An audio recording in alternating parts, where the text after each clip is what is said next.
#World-Class Theater Experience mula sa Broadway classic Les Miserables World Tour Spectacular.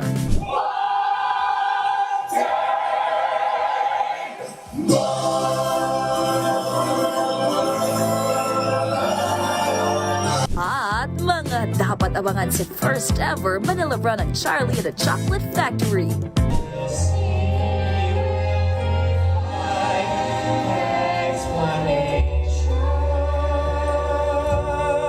Alas 12 ng tanghali dito lang sa DZRH TV.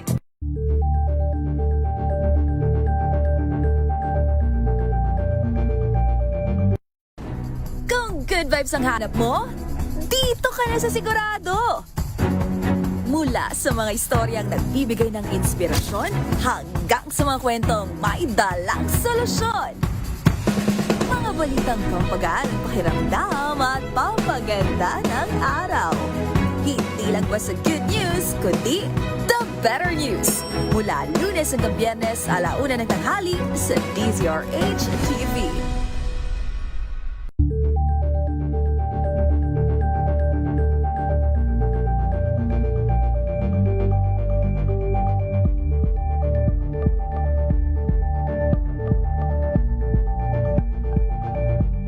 Curious ka ba sa maraming bagay? Kami na ang bahala dyan. Aalamin, tutuklasin at bibigyang linaw namin ang mga katanungang bumabagabag sa inyong isipan. Sa programa kung saan ang bawat sagot ay galing lamang sa mga eksperto. Ang Expert's Opinion, tuwing linggo 3:00 ng hapon, dito lang sa DZRH TV.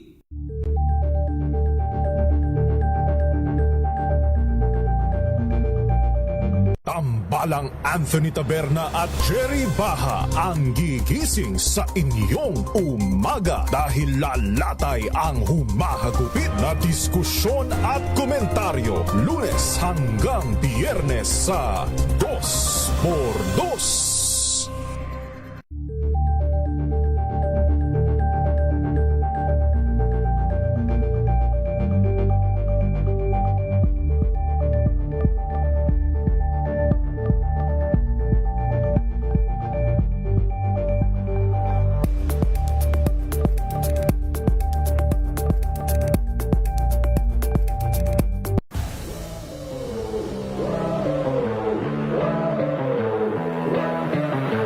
Champion tayo this year. Pero after natin, the day niyan, At viral, hagip ng pinakamalawak na newscast sa buong Pilipinas. Rapido Hataw Balita. Rapido Hataw Balita. Kasama sina Ray Sibayan at Romel Fuertes. Rapido Hataw Balita. Mga malalaking balita, hahataw na!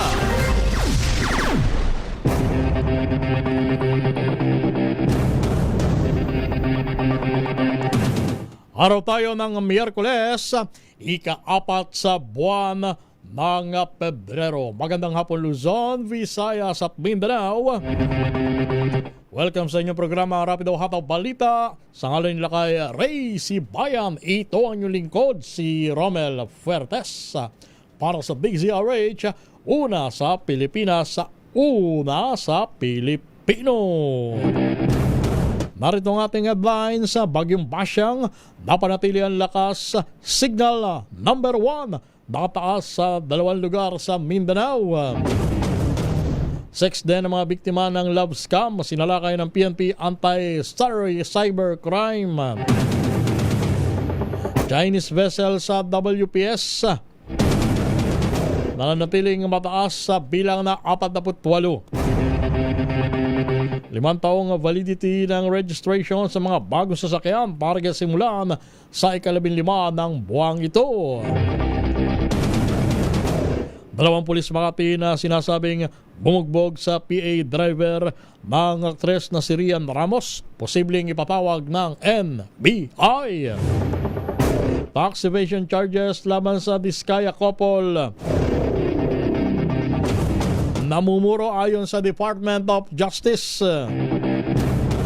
lalaki patay matapos sa mabaril ng rumesponding pulis sa Palo, Leyte. Yan ang ating headlines at narito na ang detalye ng iba pang mga balita. Muli, magandang araw Pilipinas.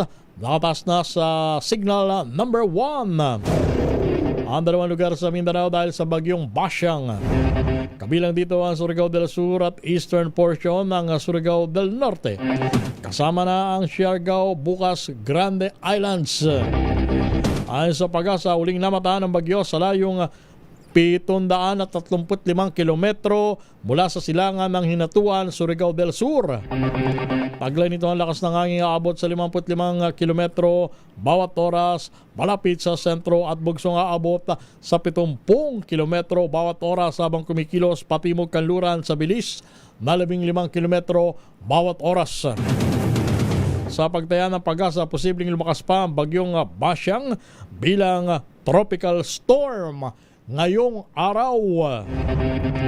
Posible naman ito maglandfall sa Eastern Mindanao bukas ng gabi o sa Biyernes ng umaga bago tawirin ang Northeastern Mindanao at ang Central at Western Visayas hanggang sa araw ng Sabado. Nakarecover pa ng 2 labi ang Philippine Coast Guard sa nagpapatuloy na search and rescue operations para sa lumubog na MV Tricia Christina 3 sa karagatan ng Basilan. Dahil dito umakyat na sa 45 ang bilang ng mga nasawi sa trahedya, habang nanatili naman sa 316 ang bilang ng mga nakaligtas. Una nang inanunsyo ng PCG na natukoy na ng kanilang mga diver ang posibleng lokasyon ng lumubog na barko sa bahagi ng Balok-Balok Island sa bayan ng Haji Mutamad. Ayon kay Commander Cheska Hamorol na nangasiwa sa dive operations, nakahiga ang barko sa east-west na posisyon malapit sa isla ng Balok-Balok. Gumamit na din ang Coast Guard ng remotely operated vehicles at sound navigation and ranging technology upang mas matukoy ang eksaktong lokasyon ng lumubog na barko. Standby Milky Regional, standby Marinlet Narciso, standby paring Raymond Dadpaas.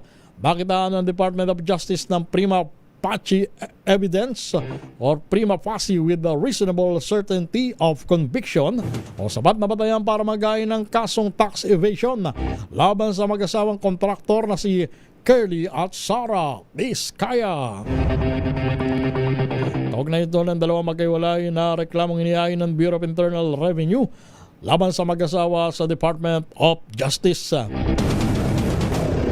Sa ipinalabas na pahayag, sinabi ng DOJ na hindi diniklara ng mag-asawang Vizcaya ang ilang tunay na kita para sa taxable years 2020 at 2021. Napaglabag sa Section 254 ng National Internal Revenue Code. Nabiguti naman ang dalawa na magbigay ng tama at wastong impormasyon sa kanilang income tax returns para sa kaparehong taon. May tinuturing na paglabag naman sa Section 255 ng National Internal Revenue Code. Ginawa ng mag-asawa ang paglabag sa kanilang kapasidad bilang sole proprietors ng St. Gerard Construction General Contractor and Development at Findings Fashion Warehouse. Samantala, ibinasura ng DOJ ang 3 reklamo ng BIR laban sa Vizcaya couples kaugnay ng umano'y paglabag sa excise tax dahil sa kakulangan ng sapat na ebidensya. Meron tayong 16 minutos makalipas ang alas 2 ng hapon. Malalawigin na ng Department of Transportation ang validity o ang visa ng mga bagong rehistradong sasakyan. Ayon kay Acting Secretary Giovanni Lopez, mayroon ng inisyal na approval mula kay Pangulong Marcos ang mungkahing gawing 5 taon ang validity ng registration mula sa salukuyang 3-year validity period. Pinasisiguro ni Marcos ang pagsasagawa ng maayos na roadworthiness check, kaya bubuo muna ng maayos na guidelines ang kagawaran kasama ang Land Transportation Office o LTO. Mumungkahi din ni Lopez sa ika-4 na taon, nasa ika-4 na taon ay dapat sumailalim na sa roadworthiness check ang isang bagong rehistradong sasakyan. Target itong maipatupad sa darating na February 15 kung saan saklaw na nito ang lahat ng uri ng sasakyan kabilang na ang mga public utility vehicle.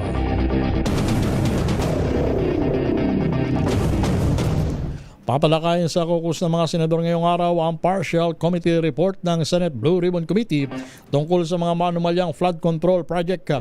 Ito ang pinayag ni Senate President Vicente Tito Soto III matapos lumabas ang leak partial committee report na itinuring nilang draft pa lamang at maaaring magkaroon pa ng mga pagbabago or amendments. Sa panig ni Senate Blue Ribbon Committee Chairman Ping Lacson, ngayon pa lamang ito pag-uusapan ng mga miyembro ng komite kaya wala pa may tuturing na partial committee report.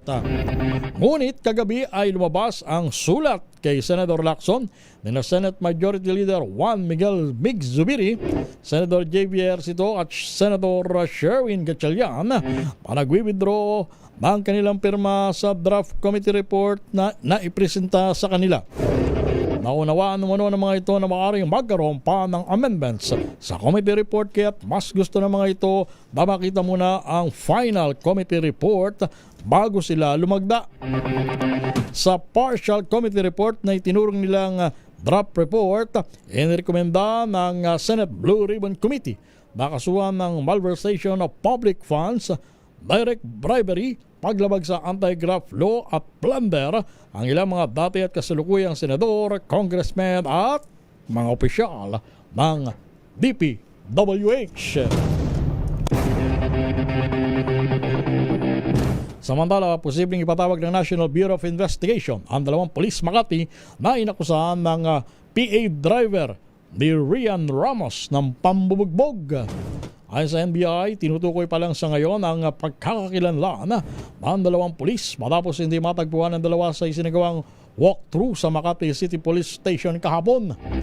Sinabi ni alias Totoy na inaresto siya ng pulis matapos mabigong makatakas sa condo unit kung saan umano siya pinorture at ikinulong ni Ramos, Michelle B. at Samantha Panlilio sa loob ng 3 araw. At kahit umano sa loob ng police station, sinaktan din siya ng 2 pulis at pilit na pinapaamin sa akusasyon ni B na ninakaw niya ang paaw na may sensitibong larawan. Sinusubukan naman ng NBI na makuha ang kopya ng CCTV footage sa kondo ng mga inireklamo habang hindi pa ipinatawag ang 3 babae na nagsabing mag-aayin ng counter affidavit oras na pagkaroon ng sampina laban sa kanila.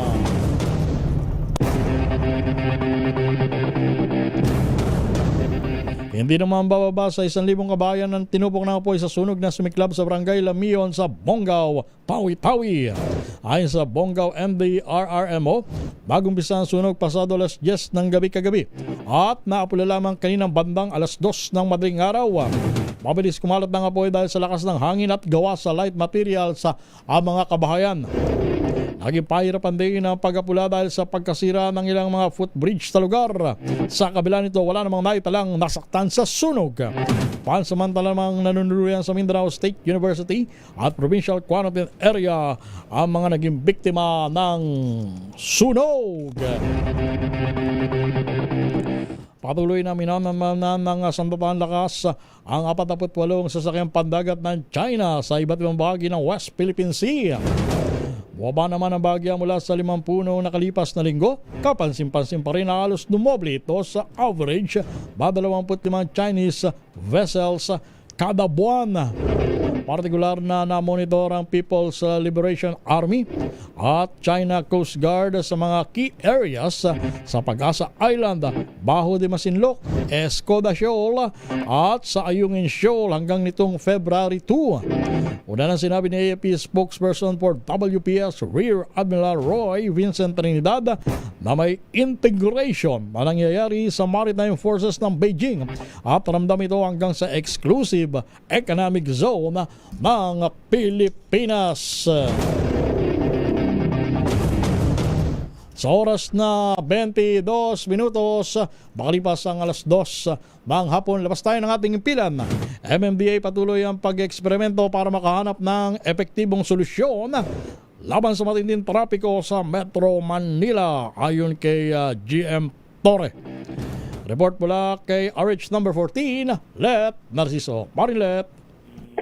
Romel, tuloy lamang ang pagsubok ng Metro Manila Development Authority ng iba't ibang pamamaraan para makita kung alin ang gagana para maibsan ng matinding trapiko sa Kamaynilaan.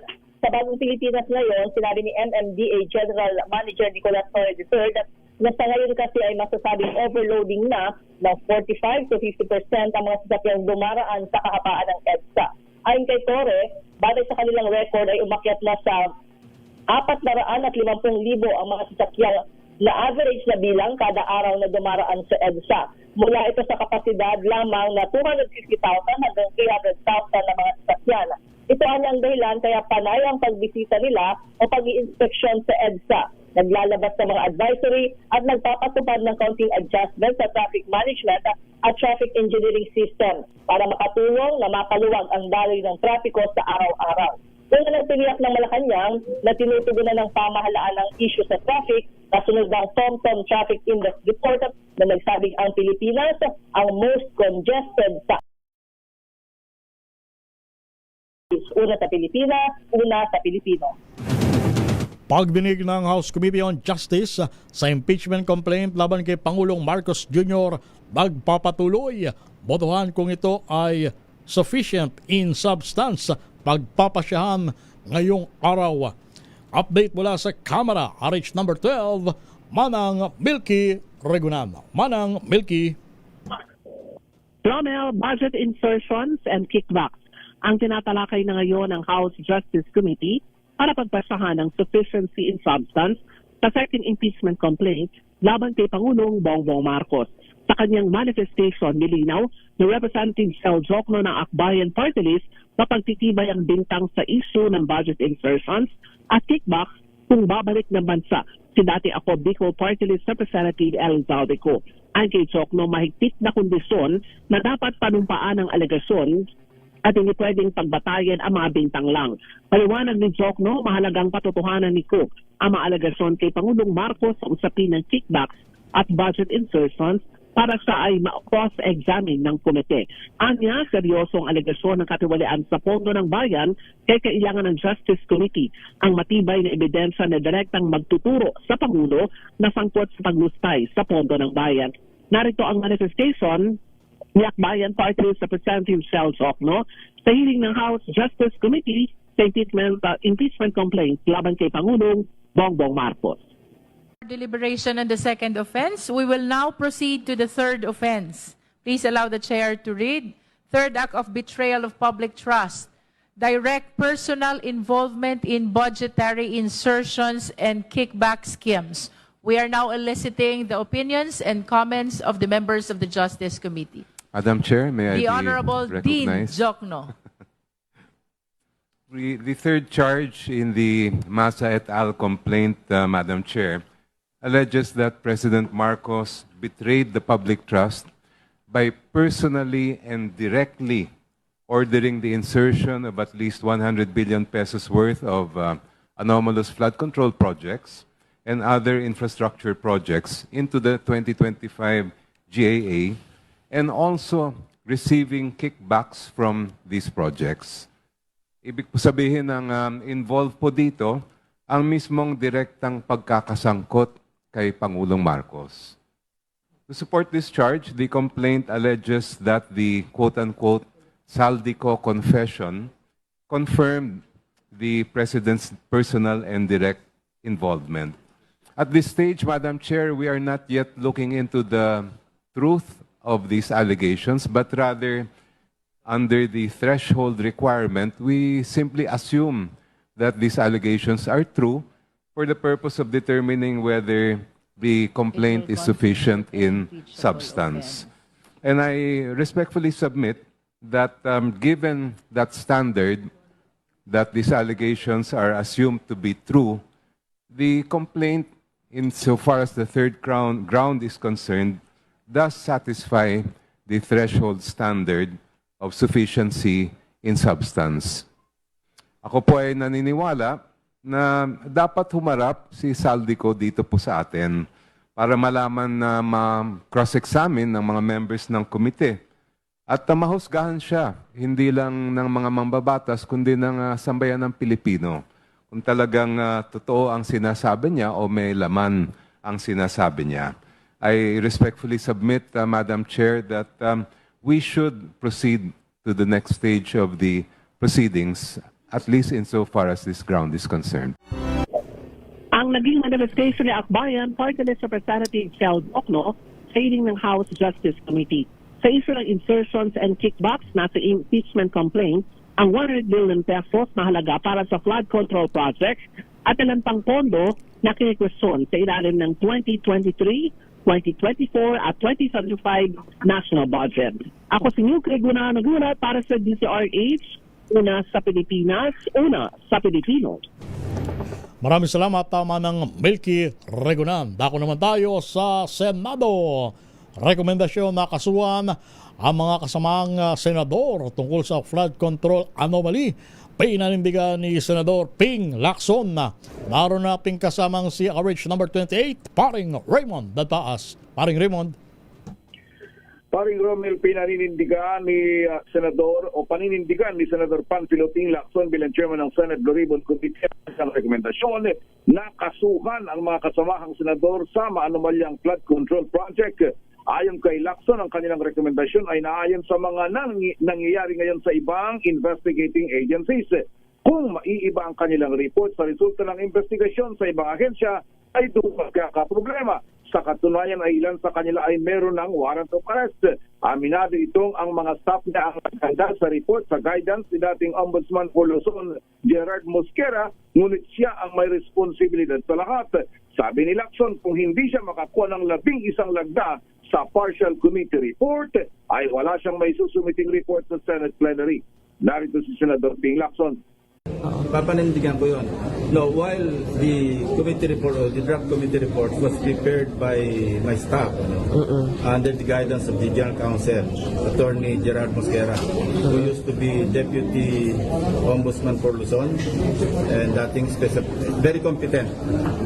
And while sila yung nagawa, kasi lawyers ang nagagawa niyan, I will take full responsibility sa content. Last night, while I was meeting, because diniscuss ko nga with the staff, binisita kami ni Senate President Soto and he also included his input which we accepted because ang concern nga yung mga personalities na may mention yun ang naging problema. Opo. Now I respect the opinions of my colleagues in this regard. Opo. So if I'm not able to gather or secure 11 signatures, then there will be no committee report. Mananatiling draft lamang ang kanilang report hanggat hindi nakakuha ito ng sapat na lagda. Kahapon ay nakakuha na siya ng 6 na pirma, ngunit binawi nila Senador Juan Miguel Zubiri, Senador J.B. Hershito at Senador Sherwin Gatchalian ang kanilang pirma.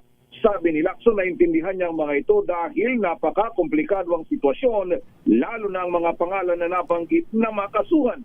Narito muli si Senador Ping Lacson.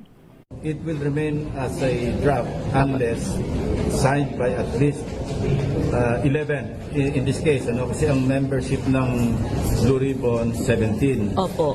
Plus regular, plus 3 ex officio, so that makes 20.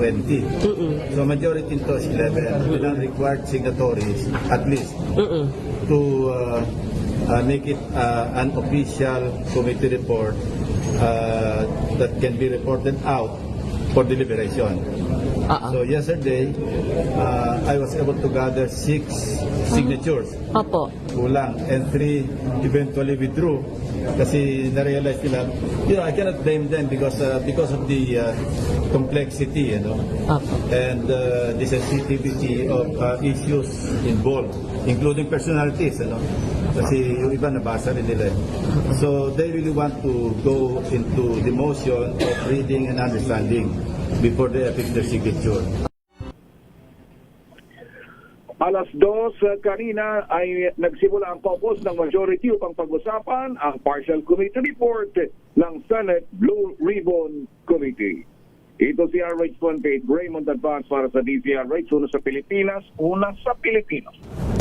Thank you, paring Raymond. Samantala, sa ibang balita naman, sex din ng mga biktima ng love scam. Sinalakay ng PNP Anti-Cybercrime Group. Saan ito? RH number 52, Edniel Parosa. Edniel. Malakay Romel, arestado ang isang 27 anyos na American national na nag-ooperate umano ng isang cyber sex den sa Nasugbu, Batangas gamit ng mga babaeng biktima niya sa love scam o romance scam. Ayon kay PNP ACG Director, Police Brigadier General Wilson Asueta, modus ni alias Canor ang mag-alok ng modeling job sa kanyang mga nakikilala online sa pamamagitan ng mga online dating platforms. Pero kinukulong niya ang mga biktima sa isang lokasyon sa Batangas upang sapilitang magsagawa ng sexual act na ibinibenta naman via live stream. Nadiskubre ito nang makatakas ang isa sa kanyang mga biktima habang 7 pang ibang babae ang na-rescue kalaunan. Pakinggan natin si General Asueta. Actually, sa dating app na simula, then pag nahulog ang loob, ito ay inimbitahan niya na mag-meet up at bibigyan niya rin ng offer na trabaho na maging model. So kahit wala ng screening na agensya man lang, so hanggat itong ating mga kababaihan, mapao at ma-mindsetting. So, una nang ipinag-utos ni PNP Chief Police General Jose Melencio Nartatis Jr. ang pinaigting na pagkasanay upang balabaran ng paglipanan ng love scam ngayong love month ng Pebrero. Partikular na bagong tutok sa training ng ACG ay ang artificial intelligence detection na ginagamit na umano sa naglipara pa ring mga modus. Ginawa ni General Nartatis ang direktiba kasunod ng babala ng Scam Watch Philippines at CICC hinggil sa tumataas na banta ng AI-driven romance scam na tumatarget sa mga naghahanap ng relasyon. Kabilang umano sa mga radar ng naturang krimen ay ang mga sabik sa mga banyag o financially secure na partner, mga kababaihang na pressure na ikasal, mga kalalakihang umaaray sa rejection at mga solo parent, lalo na kapag ganitong Valentine's period. Wala rito sa Cap Grame, ako si Edniel Parosa ng DZRH, una sa Pilipinas, una sa Pilipino. NCRPO pinaimbestigahan na ang manoy pambubugbog ng 2 pulis sa PA driver ng aktres na si Rian Ramos. Ibalita mo yan RH number 15, Giselle Ricafort. Giselle. Lakay Roma, pinaiimbestigahan na nga ng National Capital Region Police Office ang di umano pambubugbog ng 2 pulis Makati sa PA driver ni Rian Ramos na si alias Totoy. Sabi sa DZRH News ni NCRPO Director Major General Anthony Aberin, inatasan na magsiyasat sa aligasyon ni alias Totoy ang Southern Police District. Ayon naman kay Makati Police Chief Colonel Pedro Alagano, nagsumiti na sila ng kinakailangang mga dokumento kabilang ang kopya ng mga CCTV footage doon sa National Bureau of Investigation. Tiniyak ng hepe na makikipagtulungan ang Makati City Police Station sa investigasyon at idiniing nais din nila ng katotohanan sa akusasyon. Sa aligasyon ng PA driver ni Ramos, tinorture daw siya ng 2 pulis Makati habang nasa kulungan matapos ireklamo ng qualified theft ng kaibigan ng amo niya na ang beauty queen na si Michelle D. Pilitaan niya siyang pinaamin ng mga pulis na ninakaw niya yung ampaw ni Ramos na naglalaman umano ng sensitibong larawan. Ito si Giselle Ricafort para sa DZRH sa Pilipinas, una sa Pilipino. Pilipinas at Japan nilagdaan na nagsagawa ng exchange of notes para sa loan assistance ng MRT Line 3 Rehabilitation Project. Ibalita mo yan RH number 4, Miss Karen Oyong. Miss Kay. Yes, kasamang Romel, na nilagdaan at nagpalitan ng mga dokumento o exchange of notes ang Pilipinas at Japan na naglalaman ng mga formal na procedures at loan details para sa rehabilitasyon ng Metro Rail Transit or MRT Line 3. Ang dokumento ay nilagdaan ni Department of Foreign Affairs o DFA Secretary Maria Teresa Lazaro at Japanese Ambassador to the Philippines, Endo Kazuya, sa isang signing ceremony na ginanap sa tanggapan ng DFA sa Pasay City kaninang umaga. Ayon sa Embahada ng Japan sa Pilipinas, ang loan na ilalaan para sa rehabilitation project ay nagkakahalaga ng tinatayang 21.6 billion yen o humigit kumulang 8.1 million pesos. Dagdag ng Embahada, ang naturang loan ay gagamitin para sa refurbishing o pagpapaayos sa MRT Line 3 na nakararanas ng sunod-sunod na mga operational interruptions at iba pang mga issue. Sa pamamagitan ng rehabilitasyon ng MRT Line 3, layunin ng naturang proyekto na maging mas ligtas at mas maayos ang operasyon at takbo ng MRT at maengganyo ang mga pasahero na mas tangkilikin ito. Layunin nito ang maibsan ng lumalalang lagay ng trapiko sa mga lansangan kung saan nagsisiksikan ng mga pampublikong sasakyan at maraming pribadong sasakyan sa mga pangunahing kalsada sa Metro Manila. Ayon sa Embahada, kasama sa terms and conditions ng loan ay ang loan limit na nagkakahalaga ng 21.6 billion yen na may interest rate na 0.8% per annum o mas mababa ito ng 1% kada taon.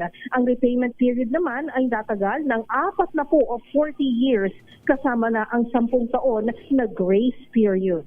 Ako si RH4 Karen Oyong, nag-uulat para sa DZRH. Una sa Pilipinas, una sa Pilipino.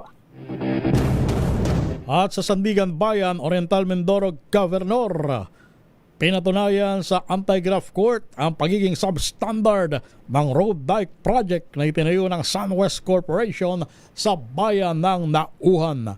RH number 5, Val Gonzalez. Val. Romel, hindi nasunod ng SunWest Corporation ang kontraktor ng 289.5 million pesos flood control project sa Nauhan Oriental Mindoro ang nakasaad sa kontrata sa pagitan ng Department of Public Works and Highways o DPWH. Ito ang buod na laman ng testimonya ni Oriental Mindoro Governor Homerlito Dolor sa pagharap nito sa Sandigan Bayan 6th Division bilang witness ng prosecution sa pagpapatuloy ng pagdinig sa bail petition ng mga nakakulong na opisyal ng DPWH ni Maropa. Sabi ng gobernador, substandard ang mga steel sheet piles na ginamit ng mga engineers ng SunWest Corporation sa road dike project sinana sa Barangay Tagumpay, munisipyo ng Nauhan. Sa hearing ngayong araw sa Anti-Graft Court, lumalabas na 3 metro lamang ang sheet piles na ginamit sa proyekto taliwas sa detailed engineering design ng kontrata na 12 meters ang dapat gamiting sheet piles. Sabi ni Dolor, lalong nalantad na substandard ang pagkakagawa nito matapos na bumaha sa kanilang lugar at na-exposed ang mga sheet piles na kulang sa sukat.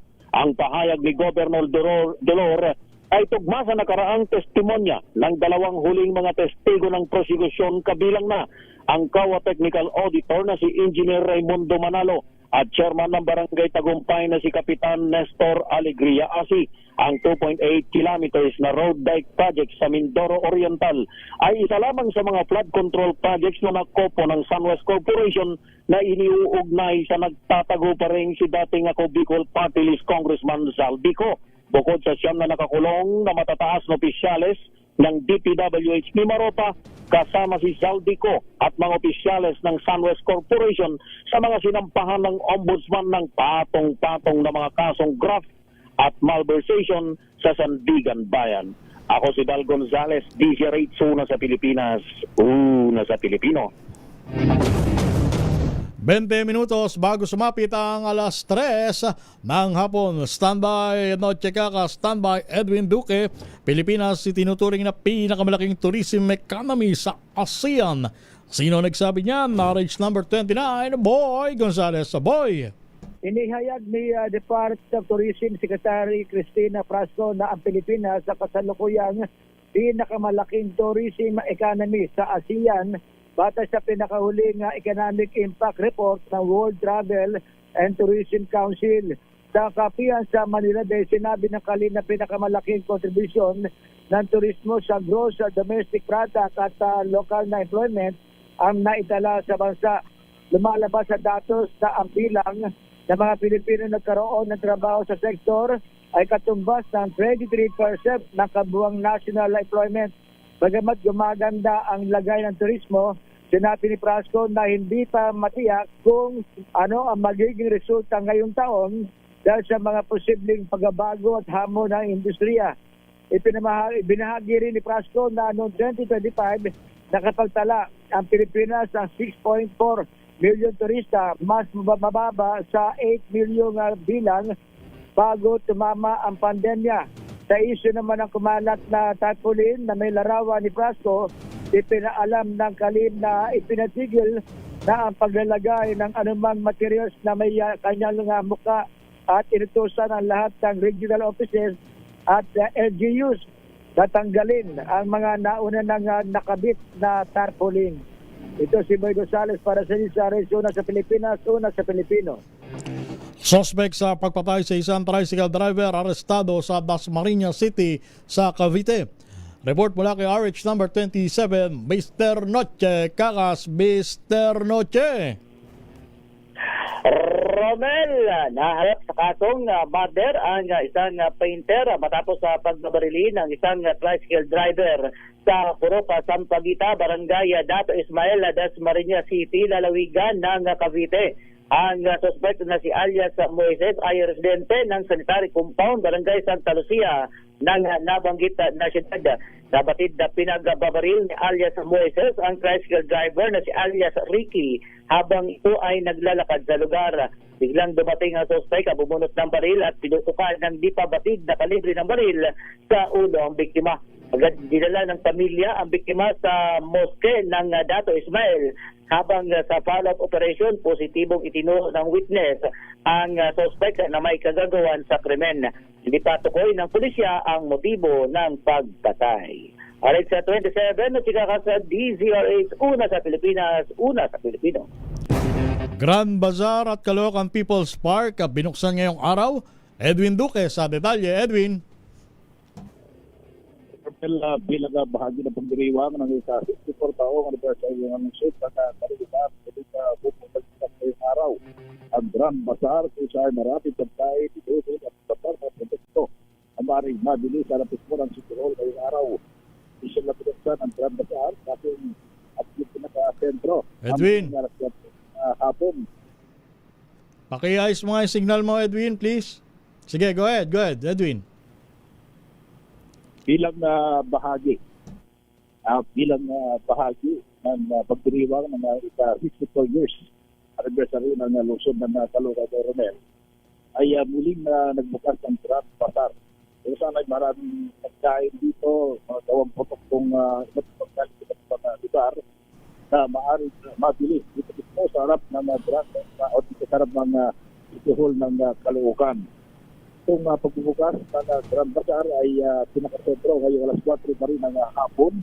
Samantalang February 5 hanggang February 28 ay magbubukas naman ng Grand Bazaar mula alas 10 ng umaga hanggang alas 10 ng gabi. Hindi lamang iba't ibang gawang na pagkain ng mga lalahok at ang matutong kaya dahil masisilayan dito yung mga gawang marikina na mapipili ng murang talaga. Okay. Hindi kaya ng alkalde na huwag samantalang ito sa pagkatang ito para doon sa mga hindi lang nagkakaluhan kahit sa iba't ibang lugar ng Arizona. Ito rin ang ito kinagulat sa DZRH. Una sa Pilipinas, una sa Pilipinas. Maraming salamat, Edwin Duque, at sa ating pagbabalik. Ratchada Probinsya. Oras muna natin, 15 minutos bago sumapit ang alas 3 ng hapon. This time check is brought to you by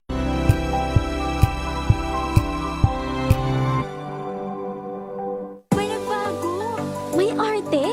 May budget? Akala nyo lang yon. So solid! White Rose Papaya, wow! White Rose! White Rose Papaya, wow! White Rose!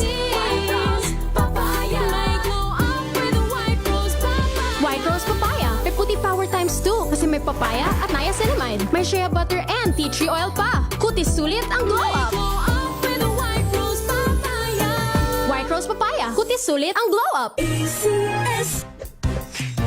Tanggaling-galing mo. Smart dishwashing paste ko. Pritong ulam na masebo. Plato o kaldero. Tanggaling for everyday. Ganyan pag smart ang dishwashing paste. May double tanggaling formula. Tanggal ang sebo. Tanggal ang bakterya. Bahid para walang bahid. Linis fantastic sa beda. Lang plastic number 1 ko to. Tanggaling-galing mo. Smart dishwashing paste. ACS.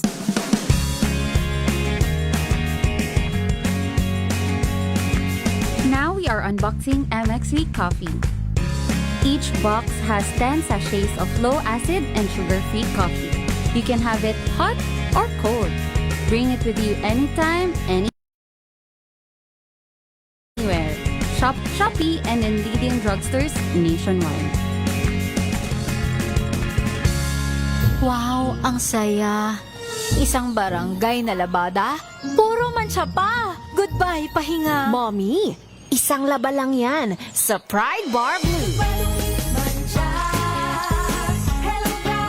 May powerful stain-away enzymes na malupit sa dunit mancha. At di masakit sa kamay. Isang laba lang yan. Hello, pahinga. Hello, Pride Bar Blue. ACS. Sa puso ng kalikasan, natatangi ang prutas ng mangosteen. Ito ay nagtataglay ng antioxidant compounds na alpha, beta at gamma mangosteen. Ang MX3 capsule ay isang food supplement na gawa sa natural na mangosteen. Ito ay tested and proven to help avoid knee joint pain discomfort para iwas-iwas sa sakit with long-term supplementation 2 capsules daily. MX3 capsule. Tunay, natural at original. Mahalagang paalala, ang MX3 capsule ay hindi gamot at hindi dapat gamiting panggamot sa anumang uri ng sakit. Amoy forever. Amoy LQ. Amoy New Caleb Berry Blooms. Amoy kala, amoy good vibes. Sa lahat ng bagay, simula pa lang, siguraduhing max protection na.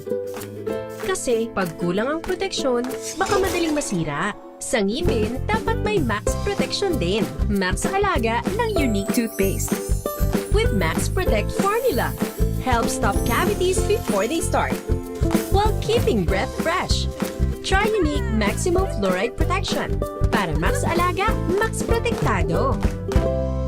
ACS. Amoy forever.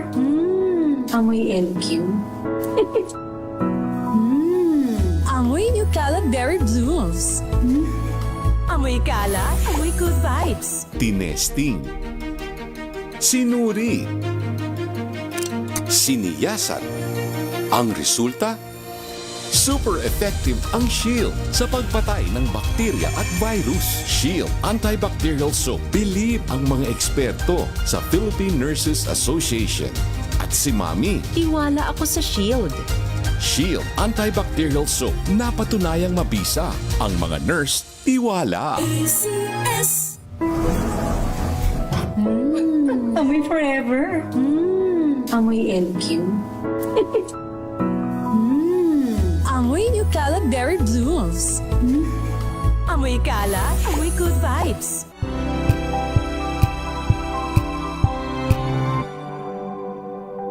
Hello, Washi! Laundry day na naman! Yay! Anong meron? Mancha ng chocolate, putik, may libag pa! Kaya natin yan! With Pride Washing Machine Detergent, may triple stain-away formula. Tanggal ang makapit, madikit, at malupit na dumit mancha. Kaya easy-easy ang labada. Mula noon hanggang ngayon! All you need is pride! All you need is pride! ACS.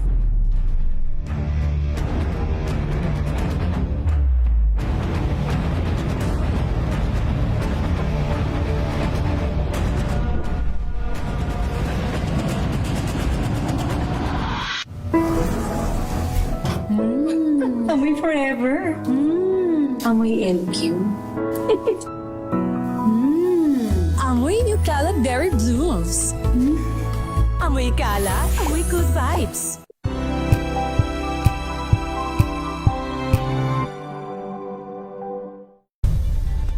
Nagsimula sa pangarap hanggang sa maabot ang tagumpay.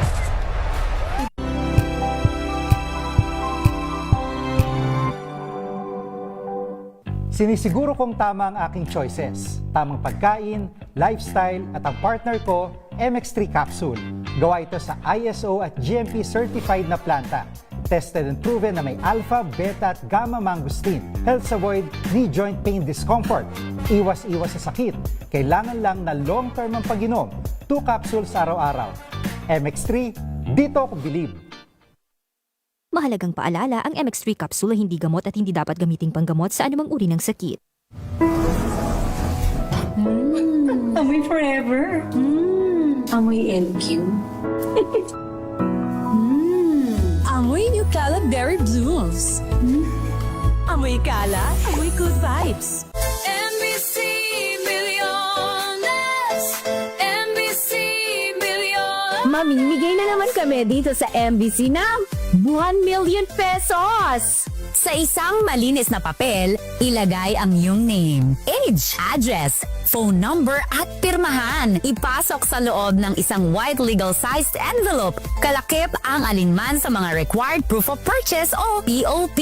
At sa labas ng envelope, ilagay ang NBC Milliones 2026, ang POP na ginamit at ang MBC station na iyong sasalihan.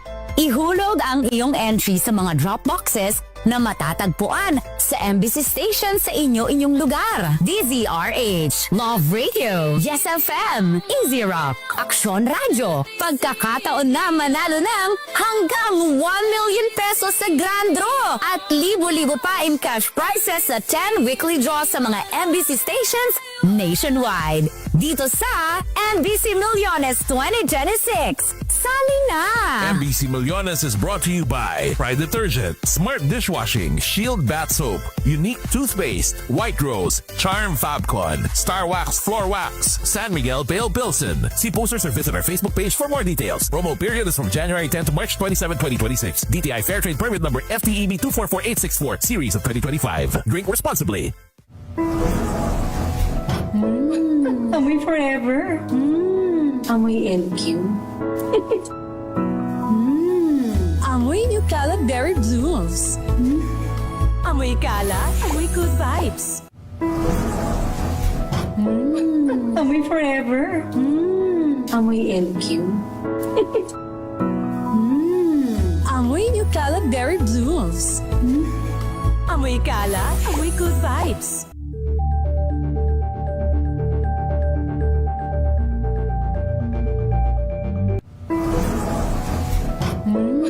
Amoy forever. Amoy LQ. Amoy New Cala Berry Blooms.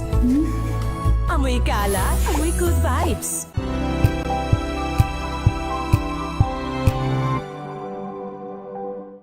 Maagang balitaan, maagang usapan sa mga issue at balita. Kasama si Kuya Angelo Palmones sa Magandang Umaga Pilipinas. Mula Lunes hanggang Biyernes.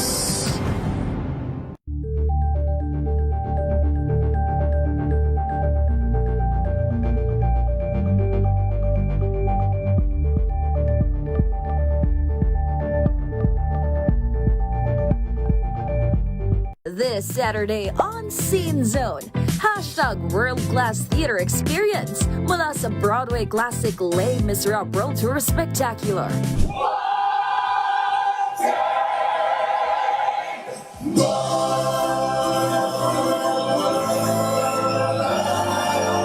At mga dapat abangan sa first ever Manila run ng Charlie and the Chocolate Factory.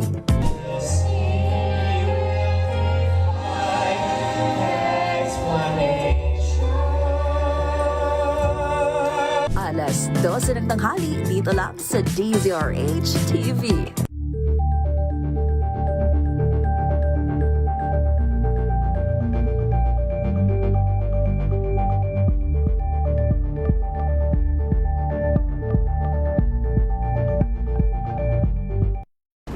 Kung good vibes ang hanap mo, dito ka na sa sigurado! Mula sa mga istoryang nagbibigay ng inspirasyon hanggang sa mga kwentong may dalang solusyon. Mga balitang pampagaan, pakiramdam at pampaganda ng araw. Hindi lang basta good news, kundi the better news. Mula Lunes hanggang Biyernes, 1:00 ng tanghali sa DZRH TV.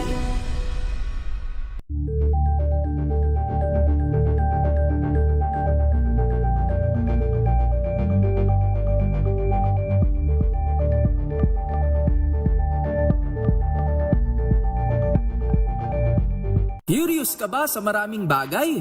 Kami na ang bahala dyan. Aalamin, tutuklasin at bibigyang linaw namin ang mga katanungang bumabagabag sa inyong isipan. Sa programa kung saan ang bawat sagot ay galing lamang sa mga eksperto. Ang Expert's Opinion, tuwing linggo 3:00 ng hapon, dito lang sa DZRH TV.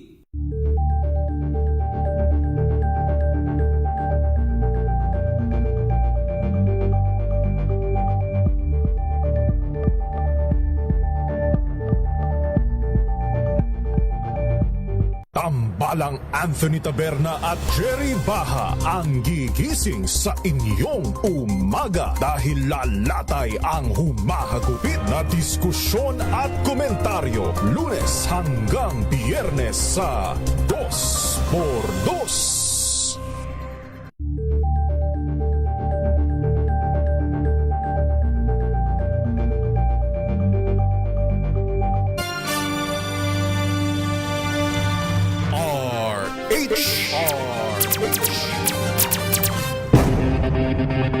Dalawang minuto na lamang at sasapit na 3:00 ng hapon. Nabol natin ang report mula sa Mindanao. Mga residente ang biktima ng malaking sunog sa Bonggao, Tawi-Tawi. Para sa maayos ng kalagayan, RH number 19, June Dimakutak. Parin June.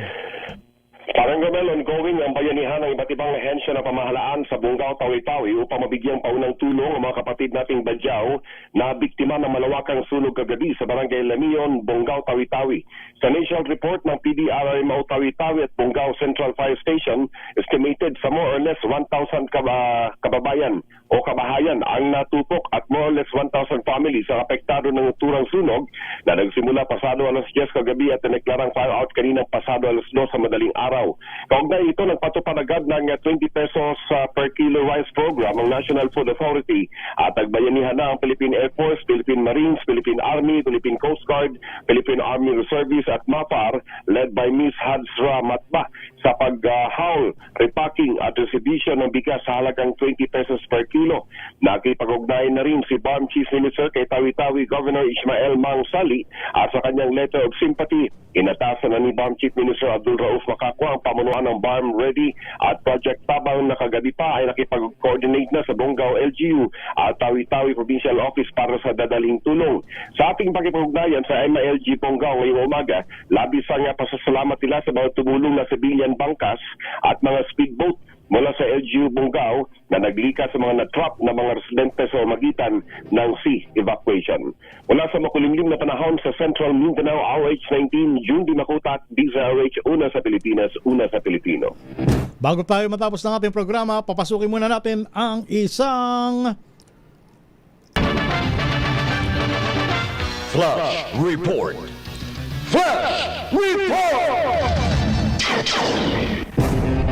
Tapos na po ang botohan tungkol sa impeachment complaint, partikular sa pagiging sufficient in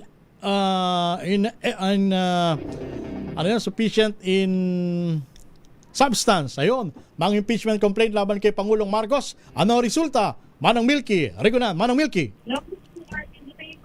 Unahin ko muna yung isang impeachment complaint. Ito yung impeachment complaint na isinampa ni Attorney Andre De Jesus, inendorso ng Makabayan Bloc at ito'y inendorso ng Pusong Pinoy Party List na si Congressman Jet Musay. Ay, ito yung first impeachment. Ang boto, 42-1-3. Ibig sabihin, 42 ang nagsabi na insufficient in substance.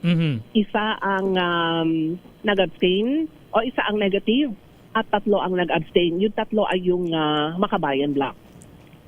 Ngayon, ang pinagbobotohan naman yung impeachment complaint na isa ng Panambayan at inendorso ni na Representatives Antonio Tino, Rene Co at Sara Elago ng Makabayan Bloc. So, sa naging resulta ng botohan, 42 insufficient in substance ang desisyon ng mga miyembro ng House Committee, Justice Committee sa unang impeachment complaint na isinampa ni Attorney Andre De Jesus. Inendorso ito ni Representative Jet Musay ng Pusong Pinoy Party List. Tahimik ang kapaligiran na Romel kasi nagbibilangan. Ang binibilang naman ngayon ay ang boto for the second impeachment complaint na isinampa ng bayan at inendorso ni na Representatives Antonio Tino, Reneco at Sara Elago ng Makabayan Block. Siguro mas maganda hintayin na natin Okay. yung magiging resulta ng bilangan. Babasahin naman maya-maya ng konti ni Congresswoman Jervil Luis to ang chair ng House Committee on Justice. Pati kami dito sa media center ay tahimik. Lahat ako lang yata ang maingay dito, Romel. Sige lang, Pero importante yan. ko talo. Oo, talo yung first impeachment complaint sa botong 42-1-3. Natalo. Insufficient in substance. Ayan. So ang hatulan na lang yung pangalawang impeachment complaint. Ang hinihintay natin, bibilangan ngayon, ang hinihintay natin resulta ng second impeachment complaint na isinampa naman ng bayan, inendorso ng tatlong kinatawan ng Makabayan Block, namely Representatives Antonio Tino, Reneco at Sara Elago. So nagbobotohan ngayon at in a while, ayan, bibilangin na. I-announce. Baka pwede nating Sige, on-air please. announcement. Yung announcement, dyan na lang sa Hindi, sige, dire-diretso lang, Manang Milky. Nadiring naman dito.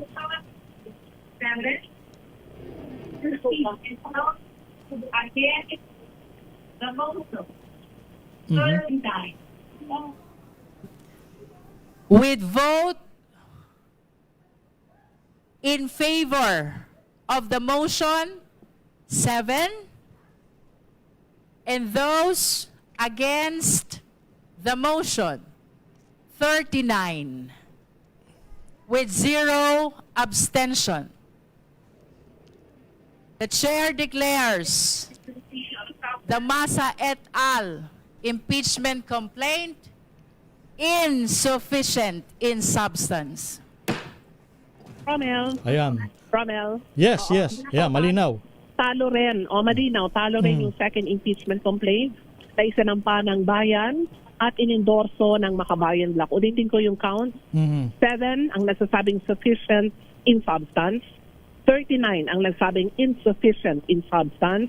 At 0 ang nag-abstain. And therefore, so, ang tanong ngayon, kung pareho na ibinasura yung impeachment complaint, ibig sabihin nagdesisyon ang House Committee on Justice na sufficient in form but insufficient in substance.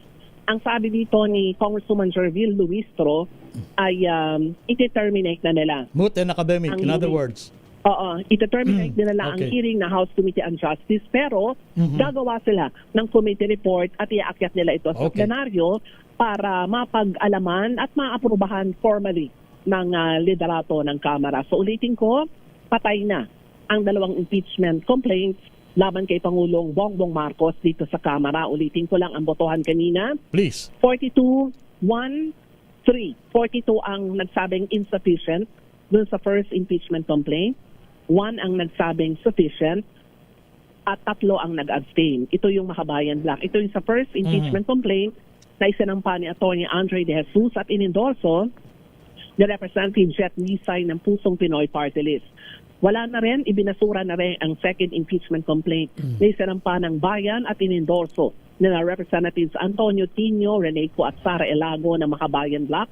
Ang voting ay 7 ang nagsabing sufficient in sa substance, pero ang majority nagsasabi 39 ang insufficient in substance. Okay. At 0 ang nag-abstain.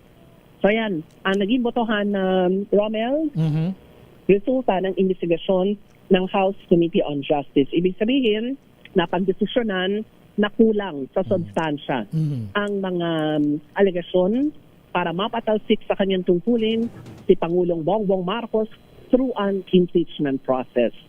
Ang mga ganap dito sa Kamara, ako si Neil Triguna, nagulat para sa DCRH, una sa Pilipinas, una sa Pilipino. Maraming salamat, Manang Milky Regunan. At yan ang pagwawakas ng inyong programang Rapido Wataw Balita sa araw ngayon ng Miyerkules, February 4. Sa ngalan nila kay Ray Sibayan, ito ang inyong lingkod, si Romel Fuertes. This time check is brought.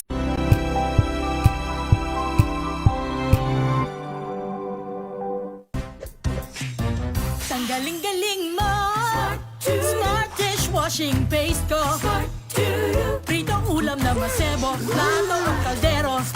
Tanggaling for everyday. Ganyan pag Smart ang dishwashing paste. May double tanggaling formula. Tanggal ang sebo, tanggal ang bakterya. Pahit para walang